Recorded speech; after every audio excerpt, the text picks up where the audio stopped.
He thought he was marrying for business, but behind the veil was the woman who would change his entire world. What began as betrayal turned into an unstoppable love story filled with secrets, power struggles, and a battle to reclaim their future. From boardroom wars to heartfelt confessions, this journey will leave you breathless. Where are you watching from? Let us know in the comments, and don't forget to subscribe so you never miss another story that moves your heart. I never imagined that the moment I would question everything I thought I knew about control, family, and legacy would come in the form of a wedding. My wedding. To a woman I hadn't truly seen until seconds before I kissed her hand and walked down the aisle beside her. My name is Graham Whitmore. I'm 38 years old, heir to a billion-dollar real estate dynasty that stretches across the East Coast, and until that day, I believed I knew what it meant to play the game. I was wrong. It started months earlier when my father, Victor Whitmore, summoned me to his study, his sanctuary of dark wood, leather chairs, and the smell of old scotch and ambition. He didn't ask me if I wanted to get married. He told me I was getting married. To the daughter of Charles Duncan, founder of Duncan Global, a tech empire we'd long admired but never trusted. The merger, he said, would be the final piece. With it, we'd create an unbeatable force in the tech real estate space. Smart cities, AI-driven infrastructure, untouchable control. There were papers, projections, contracts, and a photo of her. She was beautiful, the woman in the picture. Fair skin, blonde curls, green eyes. Her name, Celeste Duncan. Her credentials were briefly mentioned, MBA, Stanford, some public charity board, but it was the image my father kept pointing back to. She's perfect, he said. You'll thank me later. I didn't question it, not out loud. After all, what was one more sacrifice in a life full of them? So I agreed. The wedding was planned quickly, with all the polish of a royal gala. Media invites, investor appearances, a ceremony held in a historic cathedral in Boston's Beacon Hill. I didn't get to meet her in person. Every attempt was redirected. She's shy, I was told. Traditional, she wants to keep the mystery. My gut churned, but I swallowed the unease. This was business. This was duty. When the day came, the cathedral was filled with soft gold light streaming through stained glass windows. The pews were lined with power, CEOs, politicians, reporters, cameras ready. The string quartet began the processional, and I stood at the altar, polished and robotic in my custom tuxedo, my heart pounding like a war drum. Then the doors opened, and she walked in. Dressed in ivory silk, her figure was slender, regal. But her veil, it was thick, too thick for any bride I'd seen. More like a curtain than a veil. I caught only a shadow of a jawline, a slight tremble in the way she clutched her bouquet. I glanced at my father. He nodded, slow and deliberate, eyes sharp like a general on a battlefield. My pulse skipped. Something was wrong. She reached me, silent. The priest began to speak. I barely heard the words. My eyes kept drifting to that veil. My hands twitched, my throat closed. When the moment came to lift it, "You may kiss the bride," I hesitated. The room, full of hundreds, fell into a hush.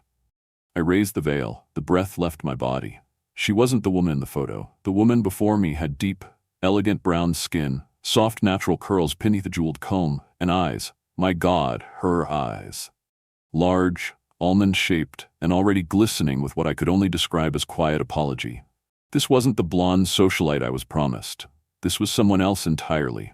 A murmur moved through the crowd. My mother shifted in her seat. My father's glare could have burned holes through stone. Celeste, if that was really her, whispered something only I could hear. "I'm sorry." It wasn't the words that shocked me. It was how she said them. Calm, certain, like she wasn't sorry she existed or that she stood there, but that I had been lied to. I leaned in and placed a light kiss on her cheek, more out of reflex than intent. My mind reeled. I took her hand. It was cold, shaking. We walked down the aisle like strangers trapped in a performance too big to escape. Cameras flashed, applause rang out, a merger sealed in silk and betrayal. At the reception, I barely heard the speeches. The toasts were hollow, the music distant. I watched her. She spoke with guests as if born for diplomacy. Her voice was measured, her posture poised, but her eyes kept flicking to mine. Not with fear, with curiosity, like she was studying me too. When we were finally alone in the bridal suite, ornate, golden, an absurd caricature of romance, I turned to her, jaw tight. "Who are you?" I asked. "I'm Celeste Duncan," she said evenly. I laughed bitterly. No, you're not. The woman in the photos was a model. My father's idea. He thought you wouldn't agree if you knew what I look like. I stared. And you went along with that? Her voice didn't waver. I told him it was wrong. I told him I wouldn't lie. But he made it clear. I either went through with this, or he'd cut me out of the company. Of everything. I've spent my life building that company from the inside. And just like you, I didn't get a choice. Her words knocked the wind from me. For the first time, I saw her not as a decoy or a deception, but as someone just as trapped as I was. Maybe even more. I don't want an annulment, she said, yet. Not until we understand what we're dealing with. Not until we figure out what they've tied together. Our assets, our boards, our lives. I didn't respond right away. My fists clenched at my sides. I thought of the men downstairs, shaking hands, congratulating themselves for engineering our fates.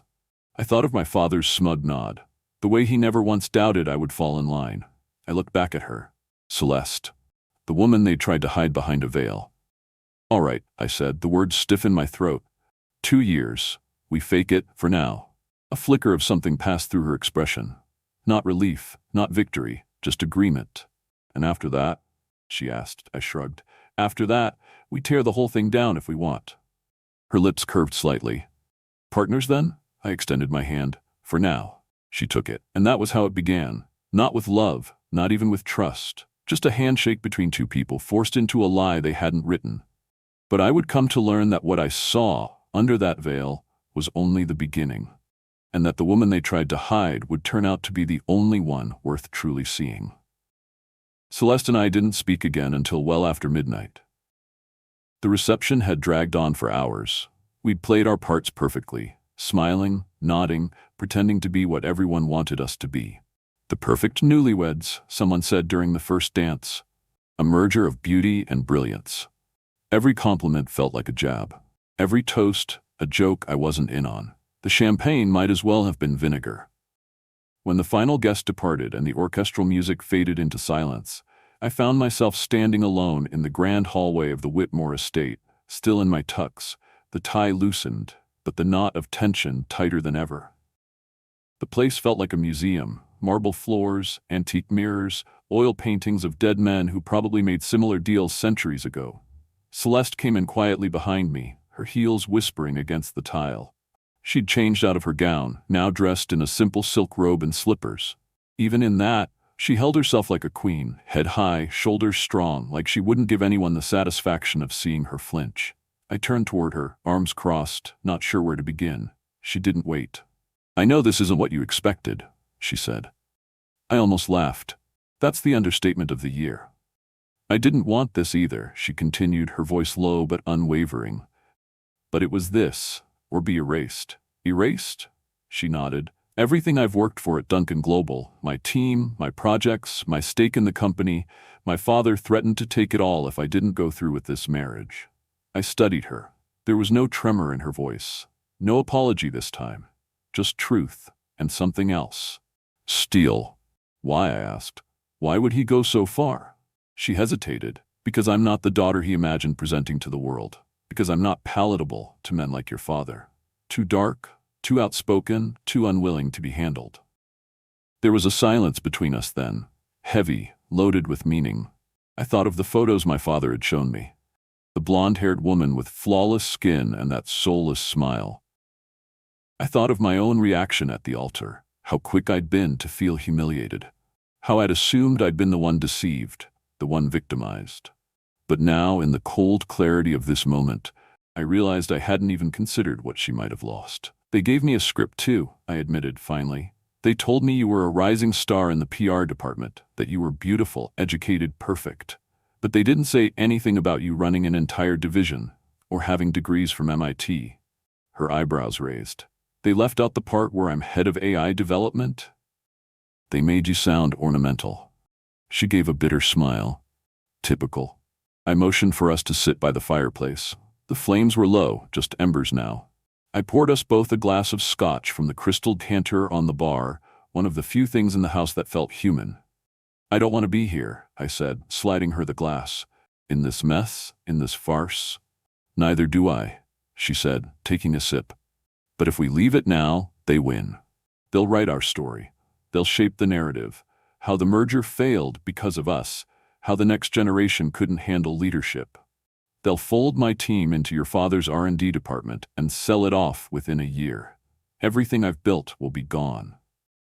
And everything I've put up with for decades will have been for nothing, I added. I gave up architecture, you know. I used to design buildings. Now I just approve blueprints I hate and sign off on towers I don't care about. Her eyes softened a little. You wanted to be an architect? I still sketch sometimes. Not that it matters. My father told me the only legacy worth building was the Whitmore Empire. She looked at me for a long time, then nodded slowly. So what do we do? And there it was, the pivot, the moment of decision. I leaned forward. We survive this, together. We play their game, but by our rules. We keep up appearances long enough to untangle what they've done, our finances, the merger, the media optics. We pretend to be the perfect couple, just long enough to make our own moves.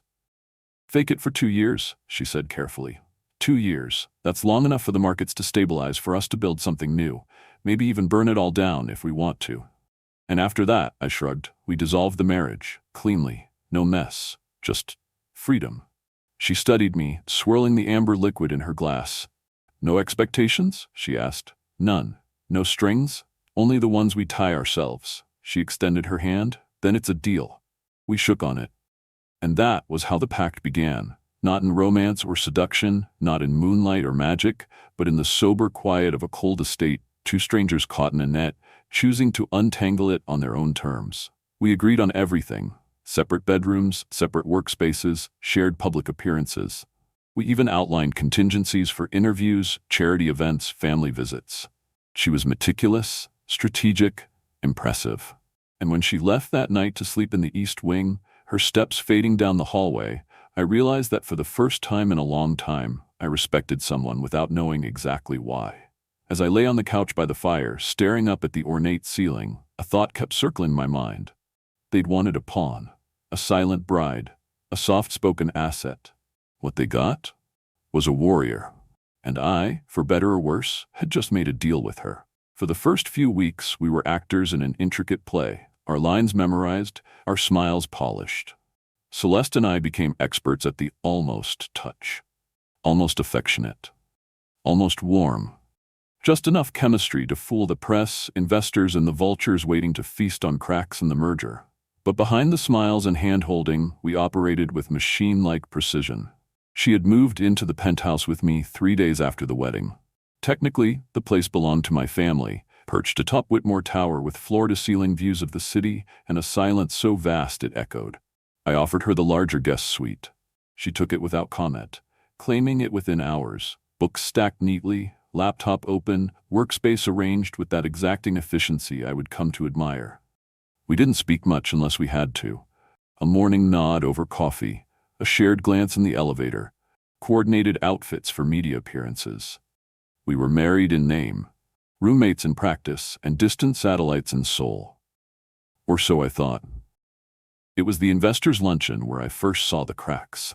The room was packed with executives from both companies, men in gray suits and women in sleeker ones.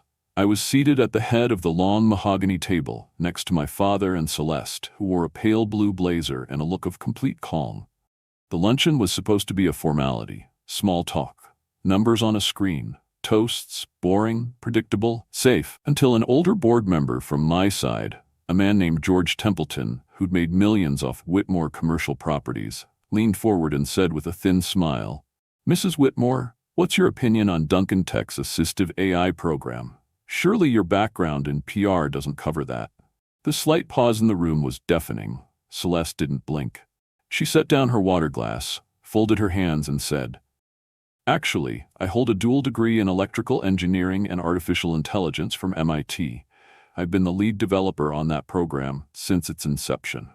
The real question is, have you read our Q2 performance reports, Mr. Templeton? Because if you had, you'd know we increased adoption rates in eldercare systems by 38% while reducing false response triggers by 22%. Silence. Then she smiled politely.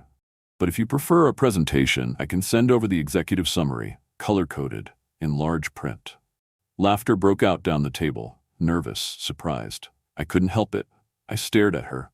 Not because I was shocked by what she said, but because I was shocked by what I felt.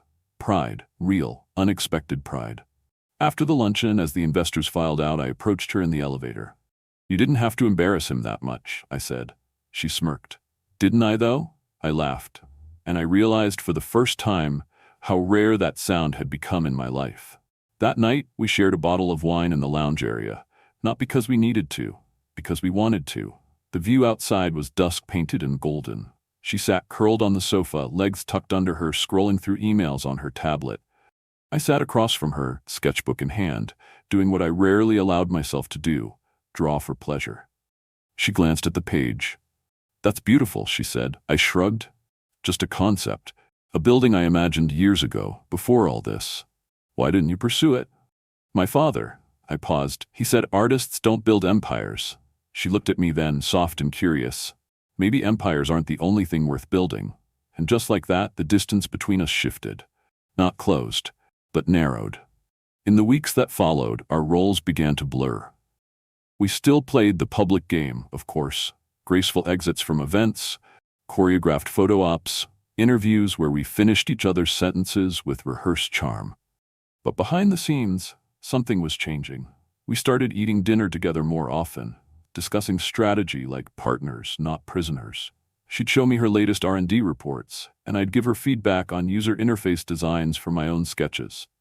We debated, we challenged, we collaborated. One night, she brought home Thai takeout after a particularly grueling board meeting. We ate on the balcony, barefoot, laughing over the absurdity of our parents' demands for an heir by year 2. She imitated her father's voice perfectly. I nearly choked on my spring roll. "You know," she said, sipping her wine, "we're actually not a bad team." I raised my glass to hers. "You're better than every COO I've had. And you're a better listener than every investor I've pitched to." The glasses clinked. I remember looking at her then, really looking. Her skin glowing in the twilight, her eyes dancing with mischief and intelligence. It hit me hard and fast. I liked her, not in some distant, polite way. I genuinely enjoyed her company, respected her, trusted her. But feelings were dangerous. Feelings complicated the plan, so I buried the thought until the charity gala. It was our first high-profile event as a couple. Red carpet, flashbulbs, black tie, the works. She wore a deep emerald gown, her curls swept up into an elegant knot. I wore a tuxedo with a green pocket square that matched her dress exactly, a choice we hadn't coordinated. When I saw her, my throat tightened. I couldn't look away. The whispers began the moment we entered the ballroom. They look so real together. Maybe the marriage isn't just business. They have chemistry. And maybe they were right. During our first dance, I took her hand and felt the weight of the eyes around us, the cameras clicking. But all I could focus on was her hand in mine. The way she moved so effortlessly, the way she smiled at me with something that didn't feel like acting. At the end of the dance, she whispered, "We should stop making this look so easy." And I whispered back, "Maybe it's not supposed to be this hard." That night, we didn't go straight to separate bedrooms. We sat in the living room for hours, still dressed, shoes kicked off, laughing over stories from childhood. She told me how she once broke her arm trying to build a robot at age 12. I told her how I once forged my father's signature on a school permission slip so I could go on an art field trip. She fell asleep on the couch beside me, her head resting gently against my shoulder. I didn't move. I didn't want the moment to end. And as I looked at her there, this woman I was never supposed to know, never supposed to respect, never supposed to care for, I realized something had shifted irreversibly. We were no longer pretending. Not completely. Not anymore. It was a Tuesday morning when everything cracked wide open. I had just stepped into my office at Whitmore Holdings, still sipping the bitter espresso from our in-house cafe, when my assistant handed me a manila folder marked urgent in bright red ink. Nothing about this company moved urgently, unless it involved money or power. So I knew, instantly, this wasn't routine. Inside were performance evaluations and internal memos, some flagged, some underlined, and one stamped with my father's initials. I skimmed quickly, the words bleeding through my growing dread. Proposal to merge Duncan Tech's assistive AI division with Whitmore R&D. Celeste Duncan's department flagged for redundancy. Recommendation dissolved by Q3. I sat down slowly. My hands went cold. They were trying to erase her. She had no idea. When I looked closer, I saw the manipulation was deeper than I thought. Performance reports altered subtly to make her team look like a drain on resources. The metrics were bent, data cherry-picked. Even the language softened into euphemisms. Lack of immediate profitability, overlap in innovation. Streamlined leadership. It was surgical and cruel. By noon, I was in the boardroom, the folder tucked beneath my arm like a weapon. Celeste was already there when I arrived. She stood at the far end of the table, hands clasped, her jaw set tight. A group of executives flanked her, 2 from Johnson Tech, 3 from our side, and across the table sat my father, Victor Whitmore, polished and silent. Her eyes met mine the moment I entered. She didn't say anything, but she didn't have to. Her look said it all. You knew? I gave the smallest shake of my head. No one briefed me this was happening today, I said, my voice calm but clipped. This wasn't on the agenda. Victor smiled faintly. We added it this morning. It's a time-sensitive matter. Time-sensitive? Celeste echoed. Her voice didn't tremble. If anything, it rang like tempered glass. You've spent months planning this. Don't insult me. William Duncan, her father, cleared his throat. Now, Celeste, let's keep this civil. You forged performance metrics to gut my division, she snapped. Civility went out the window when you decided my life's work was expendable. The silence that followed was like ice shattering. My father sighed as though she were a child throwing a tantrum. Your work is admirable, but the numbers. The numbers are rigged, I cut in. I threw the folder on the table. I've reviewed the reports. They were doctored. You isolated cost centers without factoring in long-term scalability, projected licensing revenue, or even the tax credits linked to eldercare compliance. It's a hatchet job, dressed in business casual. Celeste's face didn't change, but her fingers unclenched slightly. My father's jaw flexed. You're siding with her? He asked, tone sharp, almost amused. I'm siding with the truth, I said. Her division is profitable when you look at the real data. You know it, I know it, and now so does everyone else at this table. Victor turned to William. We agreed. No, I snapped. You decided, like you always do, behind closed doors with the same tired chess pieces. You underestimate her and you underestimate me. William's eyes flicked between us. Perhaps this requires further discussion. There's nothing to discuss, Celeste said, finally stepping forward. My division stays, or I walk and I take my patents and team with me. The threat hung there like a live wire. I stood beside her folding my arms. And if she walks, I added, I walk too. Victor's eyes narrowed. I'd seen that look before. It meant you're making a mistake, boy. But something inside me had already clicked into place. Something irreversible. I was done playing the dutiful son. Done pretending I didn't see the lines they'd drawn between power and identity. Done standing silently beside a woman while they dismantled everything she had built just because she didn't look or act the way they expected. The meeting adjourned under a storm of tension and false smiles. As we walked toward the elevators, Celeste said nothing. She didn't thank me. She didn't look at me. She kept her eyes forward, her pace fast and purposeful. It wasn't until we reached the lobby that she stopped. Why did you do that?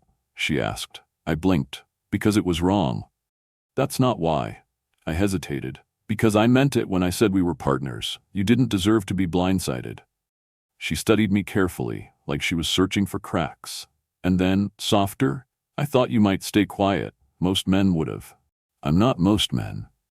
No, she said, her mouth twitching into the faintest smile. You're not. We left the building together. There was no paparazzi, no press, just 2 people trying to survive the war their families had waged through them. That night, I brought a bottle of wine up to her suite. She didn't answer when I knocked, but she opened the door and let me in. We didn't toast. We didn't talk strategy. We just sat in silence for a long time, the hum of the city muffled beneath us. I almost walked, she said eventually. I had my resignation letter drafted. Do you know what stopped me? I shook my head. You, she said. Not because I expected you to save me, but because I realized, for the first time in a long time, I didn't want to fight this alone. Something shifted in my chest then, something deeper than obligation, deeper than loyalty. She poured another glass and handed it to me. I don't trust easily, she said, but you've earned a piece of that trust. I nodded. I won't waste it. We didn't talk about love, not yet. We didn't kiss, we didn't share a bed. But something unspoken happened in that quiet. An alliance forged not in convenience, but in conviction. It was the first night we sat together, not because we had to, but because we chose to. And for me, it was the moment I stopped thinking of her as a strategic partner. She was more than that now. She was my equal, my ally. And maybe, just maybe, the beginning of something I hadn't dared to hope for in years. It wasn't long after that boardroom battle that the world outside began to take notice. Our names were suddenly everywhere. Graham Whitmore and Celeste Duncan, the billionaire newlyweds who had supposedly fallen in love after an arranged marriage. Magazine covers called us the power couple of the decade. Business insiders called it the most successful merger in years. But none of them knew the truth. That behind the sharp suits and shared glances at fundraisers, we were still walking a line between strategy and something dangerously close to sincerity. One crisp autumn evening, we stood side by side in front of a gilded mirror in the penthouse, preparing for the annual Foundation Gala, an event hosted by the Whitmore family for the city's wealthiest philanthropists. Celeste wore a silver satin gown that clung to her frame like moonlight, her curls gathered in an elegant updo. I watched her through the reflection. "You're nervous," I said. She pinned a final strand of hair into place. "Not nervous. Focused." I smirked. "Same thing." She turned slightly toward me.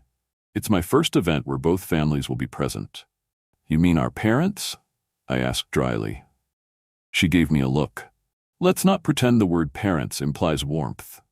That was fair. Victor Whitmore had barely spoken to me since the meeting where I sided with Celeste. And William Duncan, while more careful with his words, had made his disappointment clear in quieter, more insidious ways. Revoking meeting invites, forwarding memos without signatures, letting silence carry the message. The gala was their way of reclaiming narrative. But what they didn't know was we had rewritten the script. That night, the ballroom shimmered with gold and crystal, the air filled with the subtle perfume of wealth and reputation. Waiters moved like shadows with silver trays. Flashbulbs popped. My father stood near the stage, flanked by senators and CEOs. William hovered near the bar, his usual scotch in hand. Celeste and I entered like royalty, deliberately late, just long enough to create a ripple. We greeted guests, shook hands, accepted congratulations with smiles that never reached our eyes. And yet, something between us was genuine. I noticed it in the way her hand brushed against mine when no one was looking, the way she leaned into me slightly when she laughed, the way our eyes met too long when we weren't even speaking. Midway through the evening, we took our places at the center table. Victor stood to deliver his keynote. His voice rang out smooth and rehearsed. "Tonight, we celebrate not only a partnership between two great companies, but the union of two remarkable people." Celeste stiffened slightly beside me. Victor smiled wide for the cameras. "Their marriage is more than symbolic. It represents vision, stability, future." I raised my glass politely, but inside, I wanted to laugh. Future, I thought. That's what they're trying to buy with us.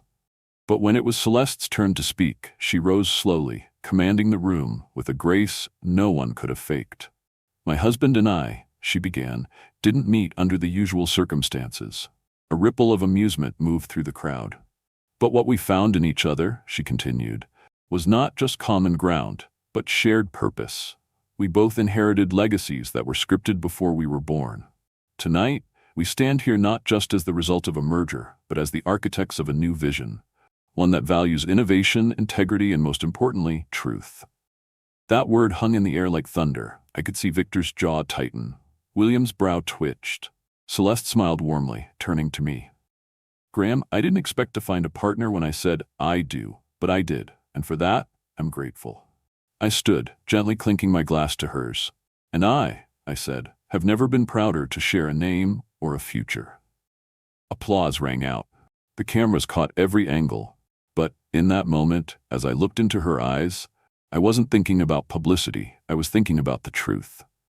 After the gala, we retreated to the penthouse, kicking off our shoes and collapsing onto the sofa like two kids who had just pulled off the ultimate heist. "I can't believe you said that," I told her, handing her a glass of wine. "I meant every word," she replied. "Even the unsaid ones." We sat in silence, the kind that comes with mutual understanding. And then she asked, "Have you ever thought about what it would have been like if we'd met differently?" I took a breath. All the time. She turned toward me on the couch, legs tucked beneath her. "And what do you imagine?"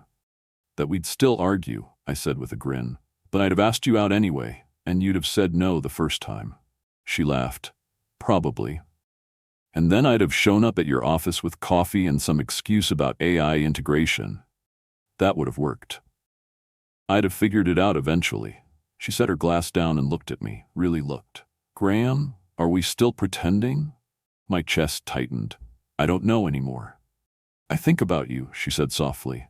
"When you're not around, I miss you when we're apart, even for a day. That wasn't in the plan." I reached out, brushing a curl from her face. "Neither was falling for you."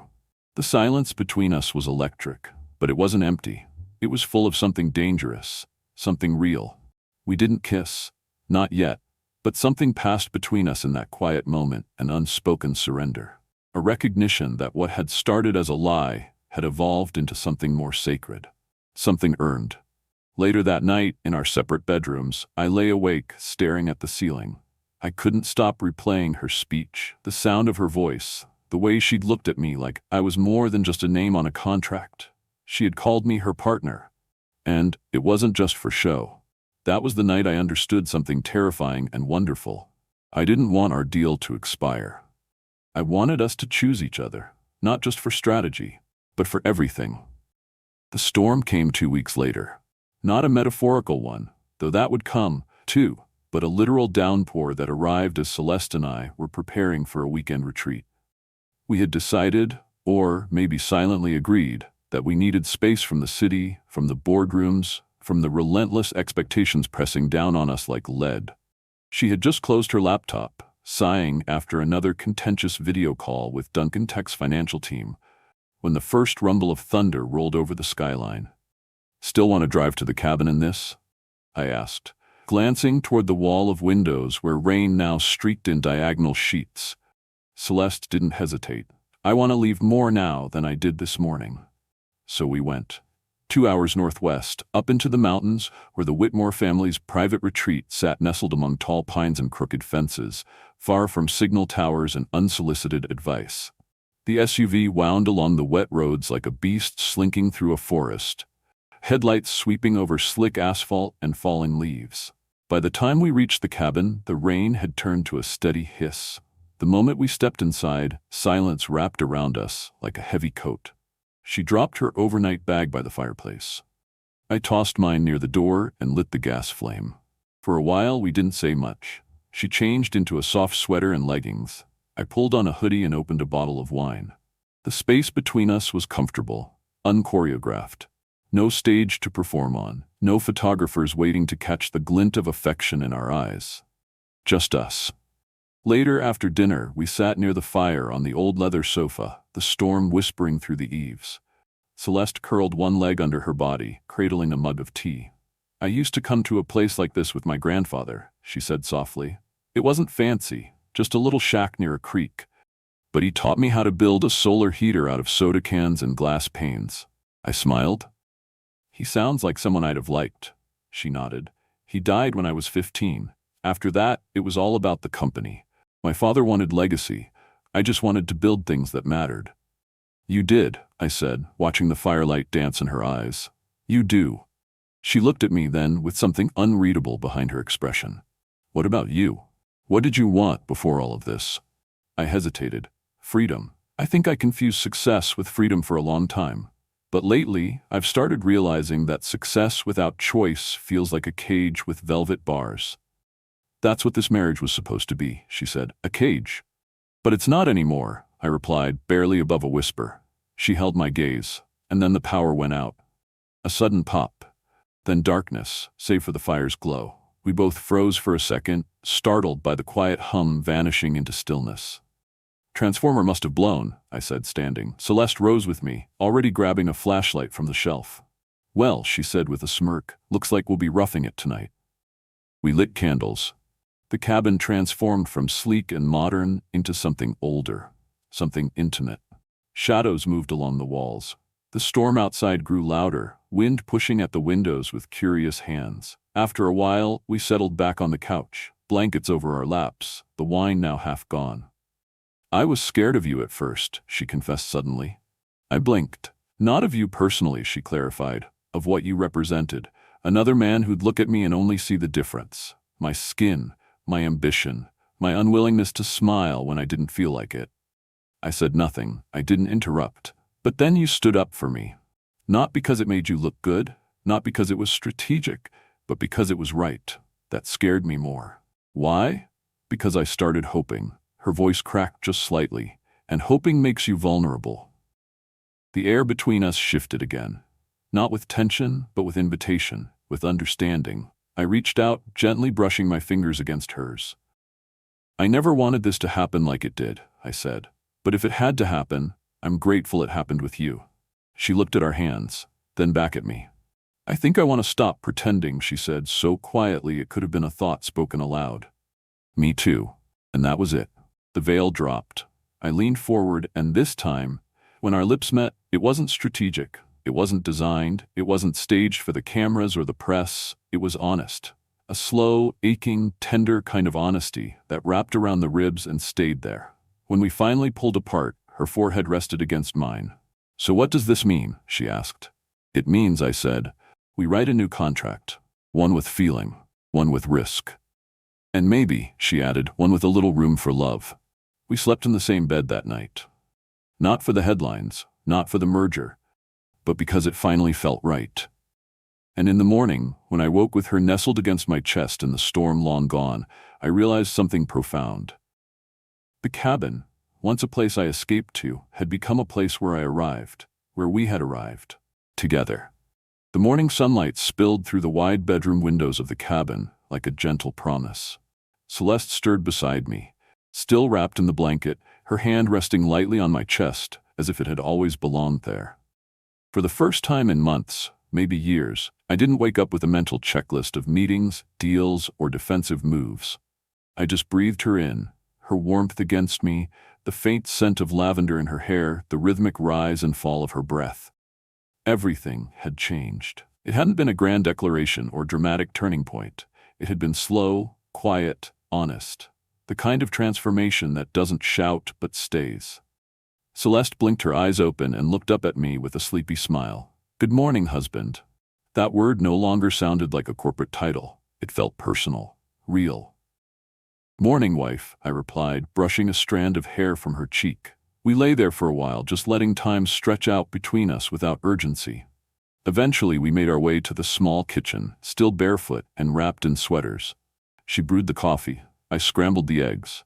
There was music playing softly from my phone, a jazz playlist she liked, and when she laughed at the way I fumbled with the pepper grinder, I realized I wanted this morning, this ease, every day. Over breakfast on the porch, watching the mist lift off the trees below, we started talking about the future. Not in numbers, not in forecasts, but in terms of us. "I don't want to go back to pretending," she said. "Not to the board, not to our families. If we're going to stay married and I want to, then let's do it for real, on our terms." My heart did something strange then. It twisted, not in fear, but in relief. She wanted what I wanted. No more chess games, I agreed. No more staged affection or planned interviews. If we're building something together, let's build it honestly. She nodded, the corners of her lips lifting in a smile that made my chest ache. "Then we need to make a plan. A real one. Because if we start acting like a true couple now, everyone will notice, and our parents will have questions." I leaned back in the chair, studying her.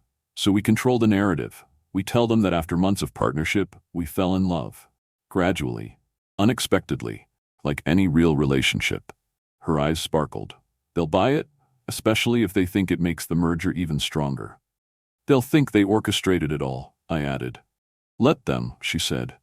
"Let them believe they won, while we decide everything for ourselves." That afternoon, we started outlining the new approach. Public appearances would remain, but the dynamic would shift. Less polished, more affectionate, subtly. Our social media feeds would reflect glimpses of our real connection. Not curated captions, but shared smiles, inside jokes, unfiltered joy. We'd return to the city united, not just in strategy but in spirit. And we had another weapon: transparency. It was Celeste's idea. What if we make it clear to the board that we intend to lead with openness, that we're not afraid of acknowledging the complexity of our relationship, that our evolution as a couple parallels the merger's success? I stared at her in admiration. You want to turn our personal journey into a brand story? No, she corrected. I want to turn truth into strength. We stayed one more night at the cabin. It rained again, but we didn't notice. We lay in bed, sharing childhood stories, secret fears, whispered dreams. She told me about the first time she coded something that changed someone's life. An elderly woman in Baltimore who could use voice commands to call her daughter.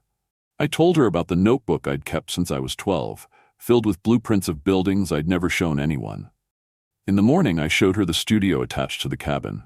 It was a place I rarely let anyone into, my sanctuary. Inside were piles of sketches, architectural models, tools I barely used anymore. She looked around wide-eyed. This is your heart. It used to be, I said. Then I got lost in contracts and expectations. She picked up one of the models, a design for a community shelter, sleek but warm. Build this. I can't. My father. Your father doesn't own your hands, she said. Or your mind, or your future. I looked at her, truly looked. She was right. Back in the city, everything moved fast. The day we returned, we called a private meeting with the top board members from both Duncan Tech and Whitmore Holdings. The room was filled with suits, guarded expressions, and veiled agendas. Victor and William sat at opposite ends of the table like rival kings. Eleanor, my mother, was present too, silent but alert, watching. We have an announcement, I began. Celeste stood beside me, calm and unshaken. Over the past few months, Graham and I have grown closer. What started as a business alliance has become something more. A real marriage, I added. Victor raised an eyebrow. You're saying this was unplanned? Yes, Celeste said, her voice clear. Because love isn't something you schedule. William frowned. And what does this mean for the companies? It means, I said, that our leadership will reflect unity. Not just structurally, but philosophically. We will run this merged entity as a team. No more division, no more power plays. There was murmuring, some skeptical, some surprised, but no one dared challenge it outright. And then Celeste dropped the real bomb. We're also launching an internal initiative called Project Origin. It's designed to restore innovation as the core of our mission, especially in overlooked areas like accessibility and long-term public benefit. We're restructuring leadership so decisions aren't just based on profitability, but real-world impact. Victor narrowed his eyes. This is a diversion. No, I said. This is a revolution. When the meeting ended, we had what we needed.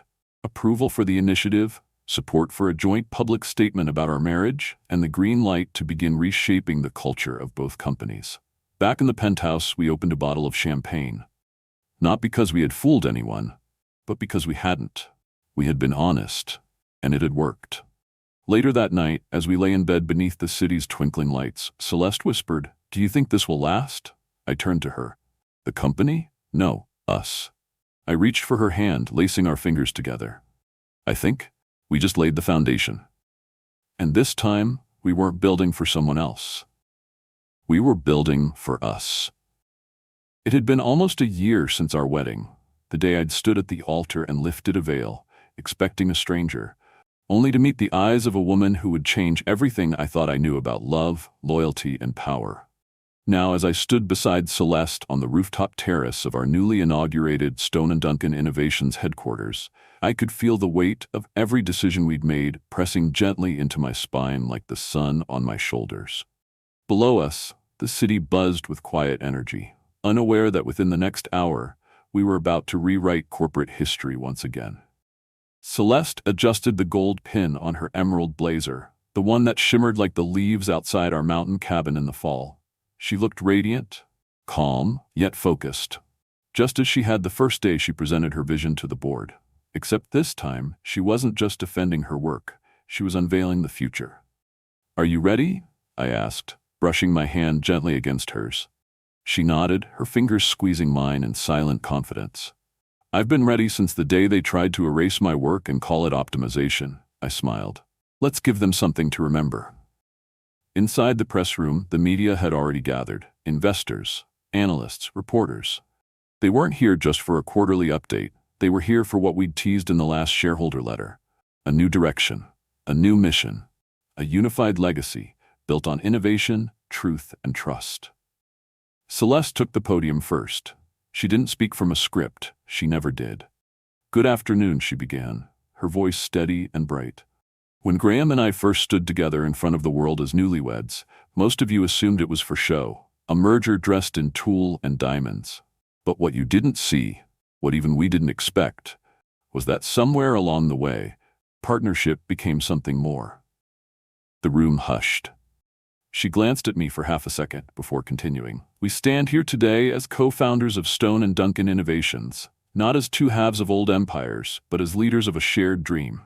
A dream that started with deception, yes, but evolved into something honest, something daring." I took my place beside her, speaking next. "We've dismantled the hierarchy that kept our best minds buried under red tape. We've restructured both legacy companies to prioritize ethics, accessibility, and long-term vision. And today, we're launching the Lighthouse Initiative, a $200 million research fund focused on assistive technology, sustainable urban design, and educational platforms for underserved communities." Cameras flashed. There was a beat of silence, then applause. Real, not polite. As we stepped off the stage, our team swarmed in with media packets and prototype demos, but Celeste and I slipped quietly into the side hallway, away from the noise. We stood in a quiet corridor lined with framed blueprints and patents, our story told in glass and ink. "That went better than I imagined," I murmured. "It wasn't just a pitch," she said. "It was the truth, and for once, no one could twist it." We rode the elevator to the top floor, the executive suite we rarely used unless we needed to think. From there, the city looked almost peaceful. The skyline shimmered in the golden light of late afternoon. As we stood there, watching the world we were helping shape, Celeste turned to me and said, "I've been thinking about something." "Dangerous words," I teased. She didn't smile. Not right away. Instead, she reached into her coat pocket and pulled out a small envelope. She handed it to me. Inside was a printed sonogram photo. My heart stumbled. "Is this?" She nodded, her eyes glassy. "You're going to be a father, Graham." I looked down at the blurry black and white image, the strange, beautiful shape that somehow held our future in its tiny curve. For a moment, I couldn't speak, couldn't breathe, couldn't believe that the woman I had once almost walked away from, the woman I had almost kissed out of obligation instead of choice, was now the center of my universe in every way. I pulled her into my arms, holding her as tightly as I dared. "How long have you known?" "A week," she said, resting her head against my chest. "I wanted to wait until after the announcement. I didn't want anything to distract us." "Nothing about this is a distraction," I said. "This is everything." She pulled back just enough to look up at me. "You're not overwhelmed?" "Overwhelmed doesn't begin to cover it," I said, "but in the best way. Celeste, this child will never grow up chained to a name or a legacy.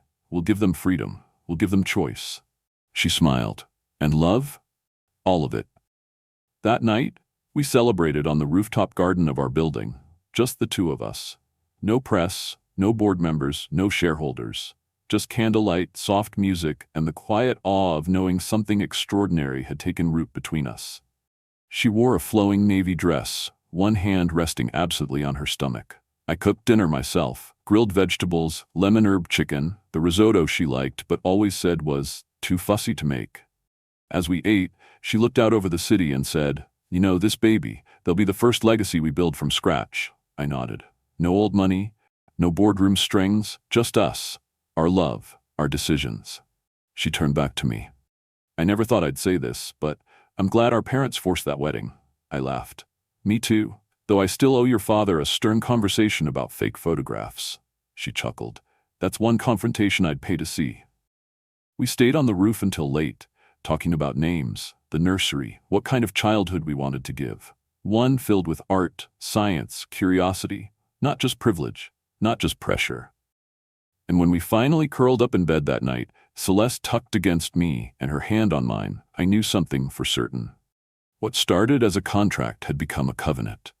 What began in manipulation had become a miracle. And as I drifted off to sleep beside the woman I had come to love more deeply than I thought I was capable of, I whispered a silent vow, not the kind I had repeated under pressure on a wedding altar, but the real kind. The kind that didn't need witnesses. I would spend the rest of my life proving to her and to the child we'd bring into this world that love, when chosen freely, could heal anything. Even the wounds of a legacy built on lies. Especially those. Thank you so much for staying with us until the very end of this story. If you're still here, it means something in this journey touched your heart, and we're truly grateful for that. What can we learn from Graham and Celeste's story? That sometimes life gives us something we didn't ask for, but what matters is how we choose to respond. Love isn't always born in perfect circumstances. Sometimes it begins in conflict, in compromise, even in deception. But when two people decide to walk the path honestly, with courage and care, something beautiful can still grow. This is a story about taking control of your destiny, about turning a life that was written for you into one that you write for yourself. Now we want to hear from you. Where are you watching from? Your stories, your cities, your voices are what make this community so special. And if this story moved you in any way, don't forget to subscribe and turn on notifications. We've got so many more powerful emotional journeys coming your way, and we'd love for you to be a part of them. Until next time, take care, and never stop believing in the power of choice and love.